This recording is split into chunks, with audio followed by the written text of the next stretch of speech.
আসসালামু আলাইকুম প্রিয় বন্ধুরা, কি অবস্থা সবার? আশা করি সকলেই ভালো আছেন। আলহামদুলিল্লাহ, আপনাদের দোয়ায় আমিও ভালো আছি।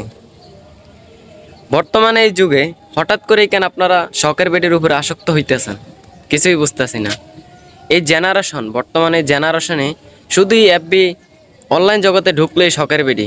কি ভাই, ছাইরা গেছে? করেন, প্রেম করেন, আরও ছাইরা তো যাইবি। বর্তমানে এই টাকা ছাড়া কিছুই হয় না। ইনকাম করো। আর তোমাদের তো এখন একটা অভ্যাস হয়ে গেছে, কিছু টাকা পকেটে জমলেই অ্যাভিয়েটর গেম খেলবা। কি খেলবা? ওই যে বিমান দিবা, 2 গুণ 3 গুণের আশায় দিবা বিমান উড়াইয়া, তারপরে দিবা জীবন শেষ করিয়া। কি লাভ এই গেম খেলে? ধ্বংসের পথে যাইবা। 100 টাকা দিয়ে 200 টাকা দিয়ে যখন 400 টাকার আশা করবা, যখন বিমান হয়ে যাবে বাষ্ট, তখন দেখবা তোমার জীবন কিভাবে হইতেছে নষ্ট। অনলাইন জগৎ কাউকে সফলতার পথ দেখিয়েছে, কাউকে ধ্বংসের পথ দেখিয়েছে। তাই বলি কি, যা কিছু করবা জীবনে একটু ভেবে চিন্তে করবা যে এটা আমার জন্য ভালো হবে না খারাপ হবে, এটা অন্তত মাথায় রাখবা।